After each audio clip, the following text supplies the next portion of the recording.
Welcome back active directory के इस episode में आपका स्वागत है। तो दोस्तों, लास्ट एपिसोड में हमने बात की थी ग्रुप्स के बारे में, कितने टाइप के ग्रुप्स होते हैं और सिक्योरिटी ग्रुप्स क्या होता है, डिस्ट्रीब्यूशन ग्रुप क्या होता है। ठीक है, तो इस वीडियो में हम बात करेंगे ग्रुप्स के स्कोप के बारे में। ठीक है, कि ग्रुप्स के स्कोप क्या क्या होते हैं। ठीक है, सबसे पहला यूनिवर्सल ग्रुप, दूसरा ग्लोबल ग्रुप, तीसरा है डोमेन लोकल ग्रुप। ठीक है, एक लोकल ग्रुप भी होता है जैसा कि मैंने अपने लास्ट वीडियो में आपको बताया था। ठीक है, तो इस टेबल को आप देख सकते हो। ठीक है, अब इंपॉर्टेंट क्या होता है ग्रुप्स के स्कोप में, कि हम इनको कैसे यूज करते हैं। ठीक है, कैसे हम यूज करते हैं अपने ऑर्गेनाइजेशंस में, कौन सा ग्रुप कहाँ पे यूज होना चाहिए, ये बहुत जरूरी है आपको पता होना। अदरवाइज आप जो है प्रॉब्लम फेस करोगे, फिर उसके बाद आपको ग्रुप डिलीट करना पड़ेगा, फिर से एग्जैक्टली उस ग्रुप को बनाना पड़ेगा। ठीक है, तो हम चलते हैं, सबसे पहले ये समझ लेते हैं अपनी इस डायग्राम के थ्रू। ये डायग्राम मैंने आपके लिए बनाया है। तो आप इस डायग्राम में देख सकते हो हमारे पास तीन यहाँ पर डोमेन है। ठीक है, तीन डोमेन है। ठीक है, इन डोमेन्स के नाम लिखे हुए हैं यहाँ पे। ये फॉरेस्ट है और ये दो चाइल्ड है, और ये दिल्ली डोमेन है, और ये यूपी, और ये एचआर। ठीक है, अब हम, हमारे पास तीन डोमेन है और तीन ग्रुप। ठीक है, ये ग्रुप्स के नाम इस तरफ मैंने लिख रखे हैं। ठीक है, आप देख सकते हो यहाँ पर। ठीक है, अब यहां पर जैसे मैंने यूनिवर्सल ग्रुप है हमारा। ठीक है, यूनिवर्सल ग्रुप का दोस्तों काम क्या होता है, कि ये across the domain, across the forest भी काम कर सकता है अगर ट्रस्ट है। ठीक है, अक्रॉस द डोमेन काम करता है। अक्रॉस द डोमेन मतलब, अगर यहाँ पर यूनिवर्सल ग्रुप हमने बनाया है, ठीक है, यहाँ पर अगर हमने यूनिवर्सल ग्रुप बनाया हुआ है, तो वो आप उसको, मैंने यूनिवर्सल ग्रुप का जो आइकॉन है इस टाइप का दिया हुआ है। मैं इसको कॉपी कर लेता हूँ ताकि इजी रहेगा आपको समझना। मान लीजिए कि यहाँ पर आपने अगर एक यूनिवर्सल ग्रुप बनाया हुआ है, ठीक है, तो ये यूनिवर्सल ग्रुप, ठीक है, आप इसको यहाँ के भी जो है ऑब्जेक्ट इसमें ऐड कर सकते हो। ठीक है, यहाँ के भी ऑब्जेक्ट आप इसमें ऐड कर सकते हो इस यूनिवर्सल ग्रुप में। ठीक है, यहाँ के भी, इस डोमेन के भी ऑब्जेक्ट आप इस यूनिवर्सल ग्रुप में ऐड कर सकते हो। यहाँ के भी ऑब्जेक्ट आप इस यूनिवर्सल ग्रुप में ऐड कर सकते हो। जैसा कि मैंने अपनी ग्लोबल कैटलॉग वाली जो क्लास थी, वीडियोस थी, उसमें आपको बताया था यूनिवर्सल ग्रुप का जो डेटा होता है, ठीक है, कुछ पार्शियल एट्रीब्यूट्स होते हैं यूनिवर्सल ग्रुप के, वो ग्लोबल कैटलॉग के थ्रू रिप्लिकेट होते हैं, ग्लोबल कैटलॉग के थ्रू। ठीक है, तो इसलिए ग्लोबल कैटलॉग के पास यूनिवर्सल ग्रुप की इंफॉर्मेशन होती है, तो ये फॉरेस्ट वाइड काम कर सकते हैं। ठीक है, आप यूनिवर्सल ग्रुप को यहाँ पे भी देख सकते हो इस डोमेन में। ठीक है, ये ट्रस्ट की, मतलब इनके ऊपर ट्रस्ट की कोई लिमिटेशंस नहीं होती, ना ही कोई बाउंड्री होती है। ठीक है, आप ऐसे समझिए। ठीक है, अब हम बात करते हैं डोमेन लोकल ग्रुप। ठीक है, डोमेन लोकल ग्रुप दोस्तों क्या होता है, ये जो है हमारे रिसोर्स, जो हमारे रिसोर्स क्या हुआ यहाँ पर। ठीक है, मान लीजिए हम डोमेन लोकल ग्रुप को यहाँ से समझते हैं इस वाले डायग्राम में। ठीक है, ये हमारा एक रिसोर्स है। रिसोर्स हमारा यहाँ पर क्या है, एक फाइल सर्वर है। ठीक है, इस पे आपको एक्सेस देनी है और इन तीन यूजर्स को देनी है। ठीक है, अब यहाँ पे दो कंडीशंस हैं, दो सिनेरियो बन सकते हैं, कि आप इंडिविजुअल यूजर को यहाँ पे ऐड कर दो। ठीक है, वो एक जस्टिफाई नहीं करता है, बिजनेस जस्टिफाई नहीं करता है। तो मैं क्या करूंगा, मैं यहाँ पे ग्रुप बनाऊंगा। ठीक है, इन तीनों यूजर्स को उस ग्रुप में ऐड करूंगा, और ये ग्रुप कौन सा होगा, ठीक है, ये यहाँ पर यही इंपॉर्टेंट है। ठीक है, तो दोस्तों, जो हमारा डोमेन लोकल ग्रुप होता है, वो रिसोर्स पे एक्सेस या परमिशंस देने के काम में यूज किया जाता है। ठीक है, ये आप गांठ बांध के रख लो, कि जो डोमेन लोकल होता है, वो रिसोर्स पे एक्सेस देने के लिए काम में आता है। ठीक है, अब ये फाइल सर्वर में भी आप इस डोमेन लोकल ग्रुप को ऐड कर सकते हो। ये डोमेन लोकल हो गया हमारा ग्रुप, डोमेन लोकल, मैं मेंशन कर देता हूँ, डोमेन लोकल ग्रुप। ठीक है, ये एक्सेस देने के और परमिशंस देने के काम आता है। ठीक है, अब ये डोमेन लोकल ग्रुप आपने इस फाइल सर्वर के सिक्योरिटी या शेयरिंग में ऐड कर दिया, करेक्ट। ठीक है, ये हो गया एक सिनेरियो। दूसरा सिनेरियो दोस्तों क्या हुआ, कि मान लीजिए इस सर्वर के लोकल एडमिनिस्ट्रेटर ग्रुप में, लोकल एडमिनिस्ट्रेटर कौन सा ग्रुप हो गया, लोकल ग्रुप हो गया। ठीक है, लोकल एडमिनिस्ट्रेटर के ग्रुप पे आपको एक्सेस देनी है, मतलब इनको जो है लोकल एडमिनिस्ट्रेटर एक्सेस देनी है, तो आप इस डोमेन लोकल को यहाँ पे भी ऐड कर सकते हो। ठीक है। अब इसके बाद आता है हमारा यूनिवर्सल ग्रुप। ठीक है। यूनिवर्सल ग्रुप आपने क्या किया, डोमेन लोकल ग्रुप बनाया, उसको ऐड कर दिया। ठीक है। अब आपके पास दो ऑप्शन है यहाँ पर। ठीक है। या तो आप डायरेक्ट डोमेन लोकल ग्रुप में ऐड कर दो, बट डोमेन लोकल ग्रुप में आप ऐड करोगे तो एक दो प्रॉब्लम्स आ जाती हैं। ठीक है। वो भी मैं आपको बता देता हूँ। अगर यहाँ पर आपके पास ग्लोबल ग्रुप है, जस्ट सपोज मान लीजिए एक ग्लोबल ग्रुप आपने यहाँ पे बनाया। ठीक है। Global group. ठीक है। आपके पास ये भी ऑप्शंस है कि जो ग्लोबल ग्रुप होता है वो हमारा बाय डिफॉल्ट डिजाइन होता है कि उसके ऊपर आप यूजर्स ऐड कर सकते हो। ठीक है। ये हमारा परमिशंस के काम आता है और यहाँ पर आप यूजर ऐड कर सकते हो। ठीक है। अब आप यहाँ पर नेस्टिंग कर सकते हो, इसको इसका मेंबर बना सकते हो। ठीक है। अब ये जो है डोमेन ग्लोबल ग्रुप का मेंबर कौन हो गया, डोमेन लोकल। और डोमेन लोकल को किसके राइट्स हैं, इसके राइट्स हैं। ठीक है। ये कंडीशंस सिचुएशन कुछ ऐसी हो जाएगी, मैं आपको यहाँ पर दिखा देता हूँ। ठीक है। यहाँ पर मेंबर में आपका क्या आ गया, ग्लोबल ग्रुप। मेंबर ऑफ में क्या आ गया, जो एक्सेस आपने यहाँ पर दी है। ठीक है। इसको भी।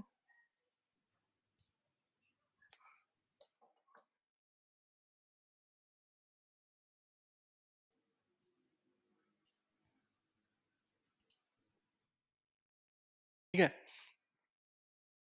तो यहाँ पर दोस्तों क्या हो गया, ये मेंबर हो गया ग्लोबल ग्रुप, और मेंबर ऑफ में ये हो गया। ठीक है। तो यहां पर आपके लिए ऑप्शंस ये होंगे कि आप दूसरे ग्रुप को भी यहां पर ऐड कर सकते हो मेंबर ऑफ में। ठीक है। मान लीजिए मेंबर ऑफ में आपको किसी दूसरे फॉरेस्ट का ग्रुप ऐड करना है। ठीक है। या सॉरी, दूसरे डोमेन का। ये जो है ग्लोबल ग्रुप किसके डोमेन का है, ये मान लीजिए हम दिल्ली डोमेन का ऐड कर रहे हैं ग्लोबल ग्रुप।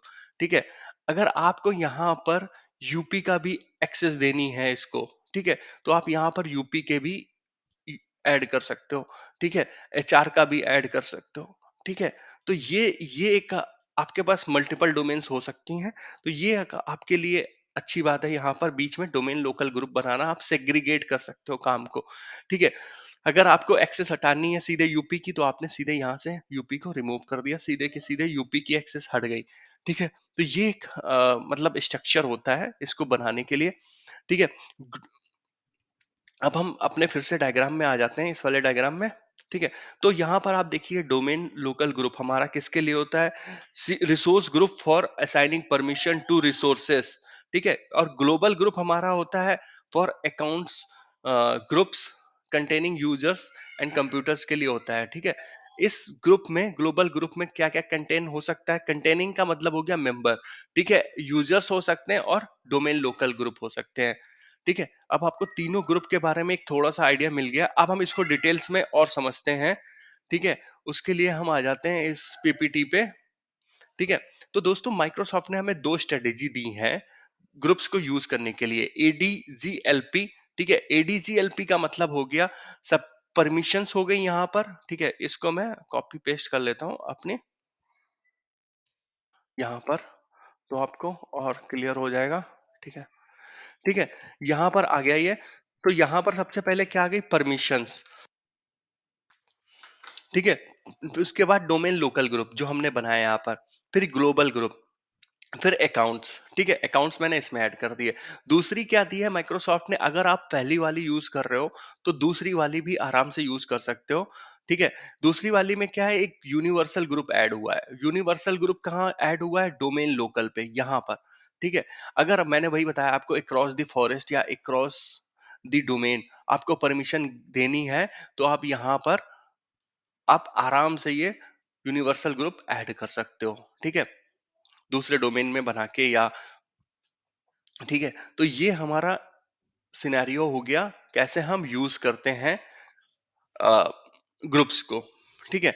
अब ग्रुप्स को हम कैसे यूज करते हैं, अब हम ग्रुप्स को एक बार यहाँ पे भी देख लेते हैं कि, ठीक है, जैसे इस वाले टेबल में आप देख सकते हो, बट इस टेबल को याद रखना बहुत बड़ा काम होता है।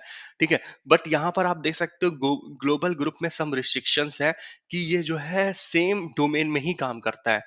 ठीक है। अक्रॉस द डोमेन, ठीक है, अनदर डोमेन एनए है, ठीक है। फ्रॉम द एक्सटर्नल, ठीक है, एनए है, ठीक है। यूनिवर्सल ग्रुप के बारे में आप देखोगे तो यूनिवर्सल हमारा जो है अनदर फॉरेस्ट से आप ऐड कर सकते हो, ठीक है, यूनिवर्सल ग्रुप में, ठीक है। और डोमेन लोकल ग्रुप में आप कहीं से भी ऐड कर सकते हो। तो इसलिए डोमेन लोकल ग्रुप आपको ना, डोमेन लोकल ग्रुप प्रेफर करना चाहिए रिसोर्स पे एक्सेस करने के लिए, ठीक है। इस पे आप क्या कर सकते हो, आप कहीं से भी कोई भी मेंबर ऑफ में और मेंबर्स में कुछ भी ऐड कर सकते हो। यही एक चीज इसको अलग डिफरेंट बनाती है। तो रिसोर्स पे आप डोमेन लोकल को दो, ठीक है। सेम हमारा जो लोकल वाला ग्रुप होता है, बट इसकी रिस्ट्रिक्शंस क्या होती है कि ये एक पर्टिकुलर ओएस का होता है, ठीक है, एक पर्टिकुलर ओएस का होता है। तो इस पे भी आप कहीं से भी कुछ भी ऐड कर सकते हो। क्या क्या ऐड कर सकते हो ये आपकी स्क्रीन पे मेंशन है, ठीक है। तो ये जो है ना कंसेप्ट आपको क्लियर होना चाहिए, ठीक है। तो अब हम चलते हैं दोस्तों अपने बेस्ट प्रैक्टिस की तरफ, ठीक है। बेस्ट प्रैक्टिस को हम समझ लेते हैं सबसे पहले, ठीक है। यूटिलाइज ग्रुप नेस्टिंग, ठीक है। ग्रुप नेस्टिंग दोस्तों क्या हो गई, जैसे कि मैंने इस डायग्राम में बताया, ठीक है। आप ग्रुप नेस्टिंग को यूज कर सकते हो। पहले एक डोमेन लोकल बनाया, फिर उसका मेंबर बनाया, किसको बनाया, ग्लोबल ग्रुप को, ठीक है। हो सकता है यहाँ पर हमें और भी ग्लोबल ग्रुप ऐड करने हो, ठीक है। फिर हो सकता है यहाँ पर एक यूनिवर्सल ग्रुप आप ऐड कर सकते हो, ठीक है। तो ये हमारी नेस्टिंग हो गई, एक ग्रुप के अंदर दूसरा ग्रुप को यूज ऐड करना, ठीक है।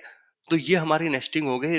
कोई नया ग्रुप बनाने से अच्छा एक नेस्टिंग यूज करना, मतलब इस पे एक नया ग्रुप ऐड करने से अच्छा है कि आप नेस्टिंग को यूज कर लो, ठीक है। तो नेस्टिंग किसके थ्रू ही प्रॉपर हो सकती है, ये दोनों फॉर्मूले अगर आप फॉलो करोगे, ठीक है। तो इसमें सिंपल है, परमिशन के ऊपर डोमेन लोकल, फिर ग्लोबल, फिर अकाउंट, ठीक है। अगर यूनिवर्सल आया तो आप डोमेन लोकल पे सीधे ऐड कर सकते हो बस, ठीक है। तो ये हो गया हमारा utilise group nesting following naming convention, ठीक है। दोस्तों नेमिंग कन्वेंशन क्या होता है, ग्रुप का नाम, ठीक है। ग्रुप का नाम आप ऐसा रखो ताकि थोड़ा सा मतलब स्ट्रक्चर लगे, थोड़ा सा प्रॉपर लगे आपकी ऑर्गेनाइजेशन के हिसाब से। हो सकता है कि आप ये जो मैं यहाँ पे परमिशंस दे रहा हूँ, हो सकता है ये मैं फुल परमिशंस दे रहा हूँ, ये जो ग्रुप बना रहा हूँ जो डोमेन लोकल हो, इसको मैं फुल परमिशंस दे रहा हूँ, ठीक है। और एक हो सकती है रीड परमिशंस के लिए, ग्रुप ऑडिट पर्पस के लिए। ये हो सकती है कि राइट वाली परमिशन हो, रीड राइट परमिशन हो, और एक हो सकती है रीड परमिशन। तो आपको ग्रुप के नाम पे, ठीक है, और किस डोमेन का है ये ग्रुप, और क्या परमिशंस हैं, और डिस्क्रिप्शंस आप यूज कर सकते हो, ठीक है। डिस्क्रिप्शंस प्रॉपरली यूज कर सकते हो कि अ, यहाँ पे ये आप डिस्क्रिप्शंस मेंशन कर सकते हो, ताकि जो है ये आपको क्लियर हो कि आप क्या कर रहे हो। ये बेस्ट प्रैक्टिस में आता है, ताकि फ्यूचर में आप इतने ग्रुप्स बनाते हो तो आपको याद नहीं रहता है कौन सा ग्रुप किस पर्पज के लिए है, ठीक है। और फिर क्या होता है, अगर ये ग्रुप जो है आपका, ये वाला ग्रुप मान लीजिए जीपीओ में ऐड ऐड है, किसी जीपीओ के थ्रू वर्किंग कंडीशन में, तो आपको ये भी नहीं पता रहेगा किस जीपीओ में है, अगर आप यहाँ पे डिस्क्रिप्शन में मेंशन नहीं करते हो सारी डिटेल्स, ठीक है। और दूसरा क्या है, अगर आप रिसोर्स पे ऐड कर देते हो, ठीक है, फाइल सर्वर पे, मान लीजिए यहाँ पर ऐड कर रहे हो किसी फाइल शेयर्स पे, तो वो भी आपको याद नहीं रहेगा। तो आप प्रॉपर मतलब उसका जस्टिफिकेशन लिखो कि ये किस लिए बनाया है, करेक्ट। अब हम आ जाते हैं following the principle of least privilege, ठीक है। Following the principle of least privilege क्या हो गया दोस्तों, जैसा कि मान लीजिए आपने यहाँ पर, मेरे पास डोमेन एडमिन है, ठीक है। मैं मेरे पास डोमेन एडमिन है, इस अकाउंट के पास डोमेन एडमिन है, ठीक है। मैंने ये जो मेरा अकाउंट है इसके पास जो डोमेन एडमिन है और इंटरप्राइज है, स्कीमा है, ये सारे ग्रुप्स हैं, ये हमारे प्रिविलेज है, high high privilege account groups हैं, ठीक है। अगर मुझे किसी मशीन को डोमेन में ज्वाइन करानी है, किसी डोमेन को ज्वाइन करानी है, तो क्या मैं डोमेन एडमिन से ज्वाइन कराऊंगा, नहीं। मुझे कोई लीस्ट प्रिविलेज चाहिए जिससे मेरा काम चल जाए, ठीक है। तो वो मैं डेलीगेशन आपको बताऊंगा आने वाले वीडियोस में कि क्या हम कैसे डेलीगेट कर सकते हैं किसी एक यूजर को या किसी एक ग्रुप को जनरली ग्रुप को करना चाहिए डेलीगेट, ताकि यूजर तो आपका आता जाता रहेगा। ठीक है, हो सकता है आज कोई नया ज्वाइन किया, कल कोई नया ज्वाइन करेगा, कल कोई चला जाएगा। ठीक है, तो यूजर आपका जाता आता जाता रहेगा, तो आप डेलीगेट किसको करोगे? ग्रुप को करोगे। ठीक है, तो ये जो हमारा डेलीगेट आप एक किसी ग्रुप को करोगे। ठीक है, तो ये आपको समझना पड़ेगा कि लीस्ट प्रिविलेज कैसे हम यूज करते हैं। ठीक है, तो ये ग्रुप्स में आपको हमेशा लीस्ट प्रिविलेज ही यूज करनी चाहिए। ठीक है, किसी को डोमेन एडमिन नहीं बनाना चाहिए डायरेक्टली। ठीक है, ये हमारी बेस्ट प्रैक्टिस रहती है। ठीक है, cut down the extras, cut down on extras. तो दोस्तों क्या होता है कि मान लो, जैसे कि मैंने अपने एसआईडी वाले वीडियो में बताया था आपको। ठीक है, एसआईडी वाले वीडियो में बताया था, जब यूजर लॉगिन करता है, ठीक है, तो उस टाइम पे जो यूजर होता है, मान लीजिए यही यूजर लॉगिन कर रहा है, डी एडमिन। ठीक है, तो ये इतने ग्रुप्स का मेंबर है। ठीक है, तो क्या होगा, इन ग्रुप्स की भी एसआईडी उसके साथ में जाएगी। मैंने आपको बताया था, इस यूजर की एसआईडी और इन ग्रुप्स की भी एसआईडी इसके एक्सेस टोकन में रहती है। ठीक है, अगर जस्ट सपोज ये यूजर हमारा बहुत सारे ग्रुप्स का मेंबर हुआ, ठीक है, लेस देन 1015, अगर 1015 से अगर ऊपर हुआ, तो इसकी जो एक्सेस डिनाई हो जाएगा। ठीक है, अगर इससे कम हुआ, तो जो इसका लॉगिन प्रोसेस होगा वो उतना स्लो हो जाएगा, क्योंकि मैंने बताया था एलएसए क्या करेगा, सबकी एसआईडीज कलेक्ट करेगा इन ग्रुप्स की। ठीक है, और फिर उसके बाद लॉगिन का प्रोसेस, एक्सेस टोकन इनिशिएट होगा आगे बढ़ने के लिए। ठीक है, तो वो जो कन्वर्ट करेगा ग्रुप के नाम को एलएसए, कन्वर्ट करेगा एसआईडी में, उसमें वो टाइम टेकिंग जॉब हो जाएगी। ठीक है, जितना टाइम लगेगा उतना लॉगिन आपका स्लो हो जाएगा। और हर चीज का एक टाइम फ्रेम है कि इस टाइम तक, मान लीजिए 30 सेकंड तक आपका लॉगिन होना ही चाहिए, 30 सेकंड या 1 मिनट माइक्रोसॉफ्ट ने डिफाइन कर रखा है, इस टाइम तक आपका लॉगिन होना ही चाहिए। अगर अगर एलएसए बिजी हो जाएगा आरआईडीज को निकालने में, ठीक है, तो फिर क्या होगा, आपका हो सकता है लॉगिन डिनाई हो जाए। ठीक है, तो ये भी आपको समझ में आ गया। और अगर कोई भी यूजर 1015, ठीक है, या इसके बराबर या इससे ज्यादा ग्रुप्स का मेंबर होता है, तो वो जो है उसका लॉगिन डिनाई हो ही जाएगा। ठीक, नेक्स्ट पॉइंट है दोस्तों हमारा, keep tabs on changes to privilege group. ठीक है, तो आपको क्या करना है कि प्रिविलेज ग्रुप को हमें मॉनिटर करना है। ठीक है, प्रिविलेज ग्रुप ग्रुप को हमें कंटिन्यूअसली मॉनिटर करना है कि उन पे क्या क्या चेंजेस हो रहे हैं। कि ऐसा तो नहीं है कोई किसी ने, मान लीजिए आप आईटी मैनेज कर रहे हो, किसी के पास एक्सेस है, ठीक है, आपको नहीं पता है, बट अगर वो किसी दूसरे यूजर को प्रिविलेज दे देता है, या अपने आप को ही प्रिविलेज दे देता है, ठीक है, डोमेन एडमिन जैसे ग्रुप्स में ऐड कर लेता है, तो आपको ये कैसे मॉनिटर करोगे? ठीक है, तो इसके लिए क्या होता है दोस्तों, आप पावर सेल स्क्रिप्ट भी यूज कर सकते हो। ठीक है, मैं आपको स्क्रिप्ट बताऊंगा कि कैसे हम इसकी स्क्रिप्ट बना सकते हैं, कैसे यूज कर सकते हैं। ठीक है, कुछ टूल्स भी आते हैं जैसे स्प्लंक हो गया। ठीक है, उसके थ्रू आप मॉनिटर कर सकते हो। वो आपके ऑर्गेनाइजेशन के ऊपर डिपेंड करता है कि वो आपके ऑर्गेनाइजेशन अगर स्प्लंक टूल यूज कर रही है, तो उसके थ्रू मॉनिटर कर सकती है। जैसे मैं जहाँ पे काम कर रहा हूँ, वहां पे हमारे यहाँ पे क्या है कि अगर हम एंटरप्राइज या हाईएस्ट प्रिविलेज ग्रुप्स को टच करते हैं, कोई भी यूजर कुछ उसमें ऐड एंड रिमूव करता है, तो एक इवेंट जनरेट हो जाता है। और वो इवेंट जनरेट होने के बाद जो रिस्पेक्टिव टीम है उसको मेल चली जाती है, सर्विस ओनर को मेल चली जाती है, तो उससे उनको वैलिडेट हो जाता है कि कोई मूवमेंट हुई है प्रिविलेज ग्रुप्स के ऊपर। ठीक है, तो ये बहुत इंपॉर्टेंट है पॉइंट, ये सारे के सारे, कि जो है अगर आप, जैसे कि मैंने ये बताया कि जनरली ये जो है आपकी एक्सेस डिनाई हो जाती है, वहां पे लिख के आता है कि user is a part of maximum groups. ठीक है, तो आप कैसे ट्रबल शूट कर सकते हो, तो ये सारी चीजें है ना, अगर आपको पता है तो आपके लिए ट्रबल शूटिंग बहुत ही इजी हो जाती है। ठीक है, तो आशा करता हूँ ये वीडियो आपको समझ में आ गया हो। अगर आपके कोई भी क्वेश्चंस हो या कुछ भी डाउट्स हो, तो कृपया मुझे कमेंट बॉक्स में जरूर बताएं।